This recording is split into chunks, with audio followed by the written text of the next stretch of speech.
Welcome to a family adventure in Serbia, a land full of rich history, vibrant culture, funky subways, and legendary churches and hospitality. To understand Serbia better, we are doing a road trip to Novi Sad, Subotica, and back to Belgrade. So let's get in the car and let's get to Belgrade. Let's go! Belgrade, our starting spot in a city full of history, culture, and a lot of good food.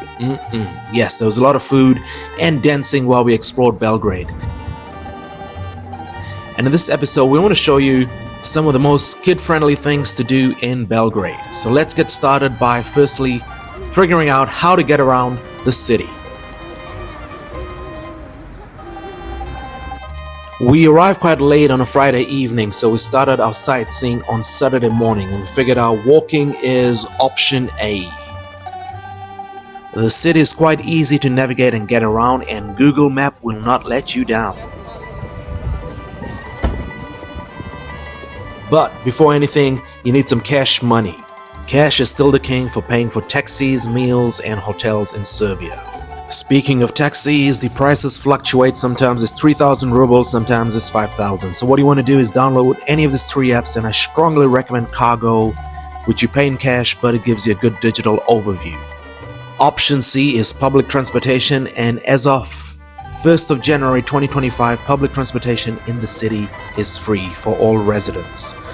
I looked everywhere for a tourist ticket and I'm still looking. There's trams and buses and also a subway, which I kinda got to but never really took a train. The artwork in the subway stations were pretty cool, gotta admit it. And we just had fun while we were there.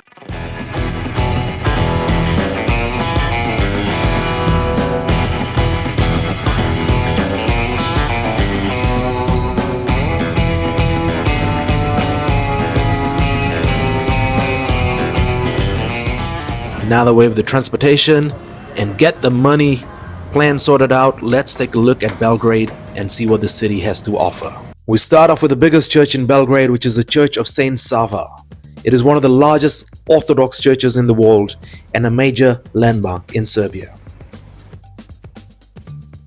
On this occasion, it's a rare moment, but I didn't actually go inside the church. I'll save it for next time as Nikola was quite tired. As we were doing a bit of a walking tour around the city from the Knez Mihailova street, which is the main street, to the surrounding areas, taking a look at all the different tourist attractions as it was on Google Map. We had a central city apartment, which I'm going to show you in a wee bit later because it's got some nice, exciting, adventurous elements to it, let's just call it that. But yes, navigating from that apartment around the city was quite easy. And you do have the option to jump on a tram to shorten the trip, as winter can be a little bit chilly while in Belgrade. The House of National Assembly is quite a beautiful building, and it's got a fountain outside which kept Nikola entertained for a little while.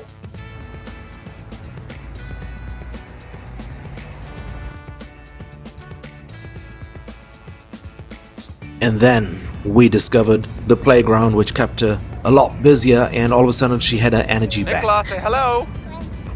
One of an unknown fact about family travel is you get to visit most of the playgrounds in every country you go to.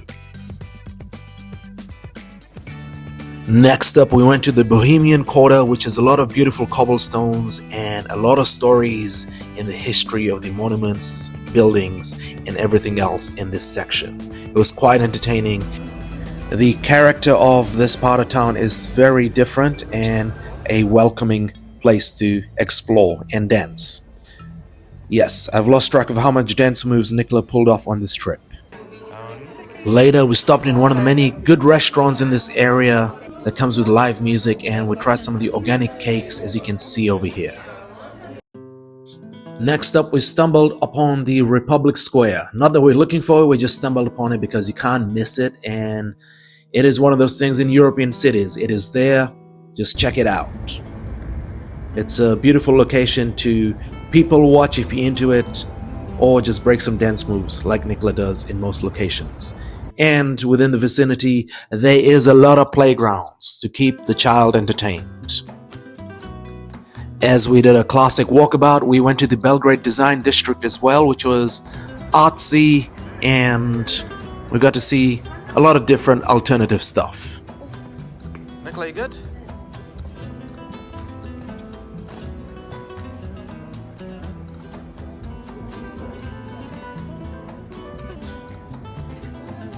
One of the evenings I got to meet my friend Maria, and we had dinner with her family, which is always nice. So make friends with people in the cities you visit. Talk to strangers, that's what I'm saying. Talking about food, there's a lot of beautiful bakeries and cafes in Belgrade, and they are just delightful. They are gonna mess up your diet, I can guarantee you that. And I do recommend you try it out. Share the calories with your partner. And this is a burek. They come in potatoes, spinach, meat, different flavors, and it is absolutely amazing. Great for breakfast and lunch. While in Belgrade, you got to check out this place called Furuna, which makes Lebanese bread rolls with assortments on it. It was absolutely amazing. This is one with cheese, falafel, and meat. It is freshly made in front of you, and it tastes absolutely delicious. I strongly recommend you check out the place. Look in the notes for the name of the restaurant. Another place I strongly recommend is Curry Souls, and this had beautiful curries, Sri Lankan street food. Now let's talk accommodation. Remember how I said I'm going to tell you about the place I stayed? Well, this is the elevator going up to the 7th floor. Yep, it is quite freaky. My daughter refused to take this. It did get stuck twice on the last day, and it is not fun getting stuck in these, but it's an easy fix. So, part of the adventure, as I say. The rest of the apartment looked like this. It was warm, it was comfortable, and all I gotta say, ain't no party like a grandma's tea party, was the kind of vibes I was getting here. 3 minutes walk from this apartment was the Belgrade Fortress, where history meets Instagram-worthy views. This place has survived centuries of battles, which is impressive, and it's got amazing views of the Danube River. This part of the exploration was done solo, as I went there alone at 6 in the morning. First thing I noticed is they have USB charging ports at the welcoming station. Not bad. This is one of the stairs which you're going to see from the other angle. I almost fell into the garden from here. Yep, it is quite slippery in winter. After checking everything in the exterior, I decided to go in this dark tunnel to the interior to see what we have on the other side. So let's find out in 3, 2, 1. Welcome to the Military Museum. What do you mean? This was an accidental discovery, as I had no idea this was there, as I was not intentionally looking for it. Because nothing says welcome to Belgrade like a casual tank display. If you wondered what war in Balkans looked like, this is it. It's not exactly a kid-friendly attraction unless your kid is really into heavy artillery, G.I. Joe toys, and an existential crisis. I'm not even gonna try to explain what type of tanks these are, but there is a lot of tanks on the compound, and it goes for quite a while. So it was a very interesting morning walk, and I was glad I did not take Nicola with me, because yep, war is something she will eventually learn about, but now's not the time. We had all types of artillery, from tanks to cannons to actually torpedoes from submarines. There was actually a clock tower as well with another tunnel, and I was just naturally tempted to go inside and see what's on the other side. And wait for it, it is more guns, rockets, and missiles. The park itself is a nice place to take your dog for a walk or just go for a morning jog. It is quite peaceful and quiet despite all the guns and military equipment around. And while I was watching all these weapons of war, there was also the medieval torture instruments, but luckily this place was closed because I wasn't ready for it. One of the cool things was this basketball courts, which was very colorful. Next to the military museum is a dinosaur park, just to remind us what else used to terrorize us back in the days. So yes, hello dinosaurs, and there's some playgrounds right next to it for kids as well, but I skipped this. I was curious to see what the sign said, but luckily I didn't get too close. So after this, I was quite mindful of my steps as I looked around and discovered the fortress and all the different angles to watch the Danube River. It is quite a peaceful area, like I mentioned before, and nice to just come here in the morning or possibly during sunset because these views will be amazing. Speaking about watching your step, that point right there, while I was jumping on, I almost fell over. This building over here is Belgrade's popular building on the waterfront, and it's featured in most of the walking tours.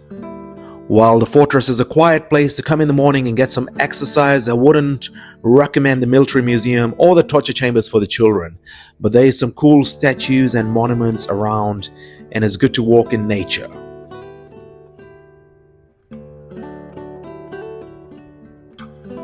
Also, if you stay long enough, you might get to see some surprises.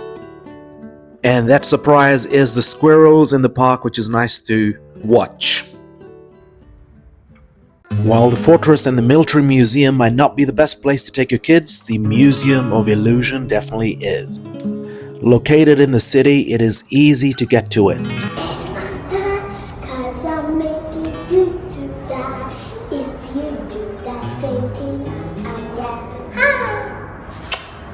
It is spread over 3 levels with lots of different rooms and activities for the kids to engage, or should I say the adults as well.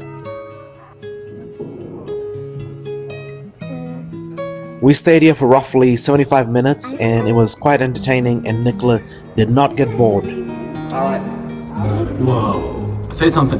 Is it just me or is Betty talking? This is one of the fun illusions where you watch this face and the eyeballs from any angle and it feels like it is following you.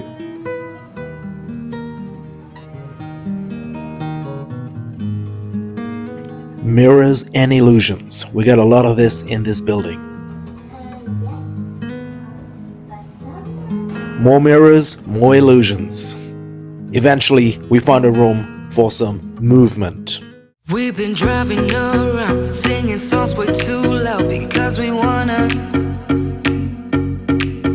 Picking up a lot of friends, fill up the car till it bends because we wanna. Yeah, we just wanna have fun. The trunk's full of wine. We're gonna stay up, have the time of our lives. The night is young, don't need anybody else. After the dancing, we found a tunnel, which was quite entertaining for Nicola as well. We went on a Friday and it wasn't that busy, so I definitely recommend visiting this in the weekdays, and there was maybe 2 or 3 other kids at the museum. They also have lots of 3D puzzles for the kids to solve and also for the adults, and some of them have very high difficulty level. Luckily the staff are there to help. And if you get tired, you can shake it. Can't take my eyes off, can't take my eyes off, can't take my eyes off, can't take my eyes off. You got this motion, dancing slow motion. My eyes can't help looking at you right now. So much emotion, just pick your... So definitely get to this illusion museum and have a fun time with your family. That is it from Belgrade, and now we're at the car rental station about to move to the next city, and Nicola's got the grooves coming on. Here is a car for the trip, an old school Lada. Okay, just kidding, this is the actual car we took, but the Lada would have been quite experienced, and here's the baby driver getting ready for the trip. Driving around Belgrade and Serbia was quite easy as the roads are well developed and well marked. This is us exiting Belgrade, and as we got to the airport, I had to stop the car and take a photo of this, an airplane graveyard which houses a lot of military aircrafts, helicopters, planes, and so on. Yes, I didn't get enough from the military museum, so I needed to complete that. Here's a recap of the things to see in Belgrade, and now we are driving to our next city.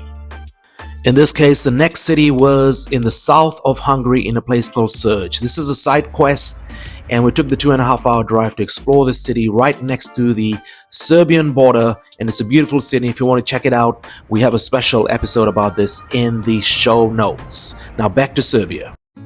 After 3 days in Hungary, we drove back into Serbia to Subotica, the northernmost town in Serbia, which is home to roughly 100,000 people, with 37% of the population are Hungarians. What we're seeing here is the town hall. which is pretty much the center of the city, and the whole city is built around it. It does make us question why our town hall back home looks like a shoebox. Our accommodation with inner city parking was right next to this place, so it was very central and a great way to explore the city. Subotica is straight up charming. The city looks like someone let an artist design the entire town, and honestly I love it. The town hall and the synagogue are must-sees. They're absolutely beautiful and the key characters in the city. The smaller population of the city compared to Novi Sad and Belgrade makes it easier to navigate and just enjoy some calmness while in the city. While there is enough to see in the city, walking around in winter is not recommended as it gets quite chilly. So try this place out in summer. This is one of the local dessert restaurants, and they have a brunch which specializes in culinary options across the road, but you need an appointment to get in. One of the interesting things about the north of Serbia is they love the fish stew, and this is inspired by the Hungarian influence across the border. The next day we woke up early and checked out the Palic Nature Park, which is connected to the lake. It's an interesting place, and like most of the cafes and restaurants in Serbia, once you go in, you leave quite fast because indoor smoking is not fun. What happened to your stick? I think it probably didn't work. Yeah, because the lake is frozen over. There's your stick. And now we need to walk. After some more science experiments with Nicola at the lake, we decided to go explore the park further, and this is a strong recommendation for all parents. Teach your child how to dance and they will burn energy all day long. It is a win-win for the parent and the child as it tires them out, which is great in the evening when you try to put them to sleep. This park is funded and inspired by the Hungarians, so that's why it's got a lot of that Hungarian architecture and influence. We are at Lake Palic, and the most important thing right now is to find the Toilet. This park was a stopover on the way out of the city, and it is a beautiful place, but I'll be honest, it's not that exciting, so if you have to skip it, go ahead and do that. It's got a lot of nature, and in summer this is a total different beast. And yes, of course, what's a YouTube video without some cats? This local cat showed up and decided to say hi.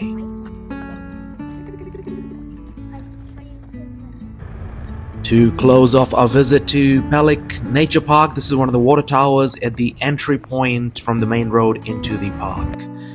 It got some cool wooden architectures, and Nicola found it quite exciting. How's the chair? I know how to sit in that, and I think that's This is the rest of the township around the Palic Nature Park. I was done with this place, and we got back in the car and said bon voyage Subotica, which is a beautiful, charming, artistic city, but we're ready to move on. So here's a screenshot you can take of the places I recommend in this city. Back on the road and driving south to Novi Sad. If Belgrade is the loud party-loving cousin, Novi Sad is the one who reads books and owns a record player. The city, arriving in the afternoon and having quite a bit of daylight, the first thing we did was check into our hotel apartment. Nicola got some Wi-Fi, and we got to freshen up before going out to explore the city. Novi Sad is very laid back and is basically Serbia's cultural capital. It's got beautiful squares, European style architecture, and a vibe so relaxed it makes you want to quit your job and move here. This is the town square, which houses the Church of St. Mary and most of the other influential buildings. The whole city starts from the center, and this is where most of my videos and exploration was done. This town square looks absolutely amazing in the evening and a great place for photography or just enjoying the sights.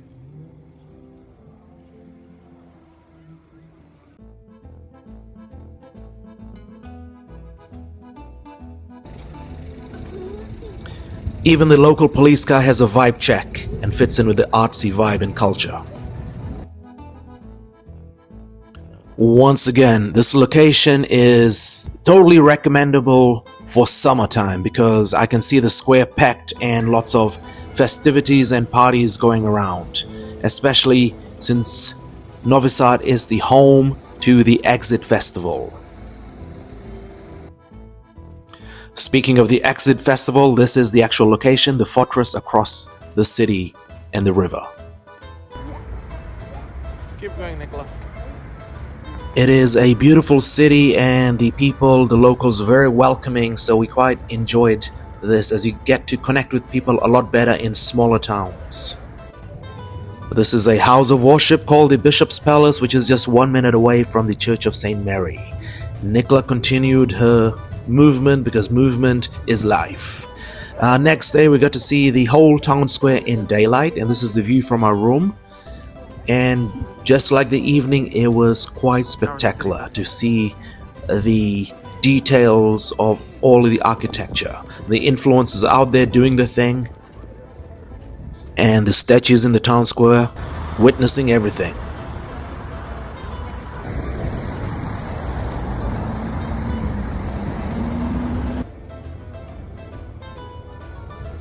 The two key points of the city is the main square and the Petrovaradin Fortress, which I just showed you earlier, where the Exit Festival goes down.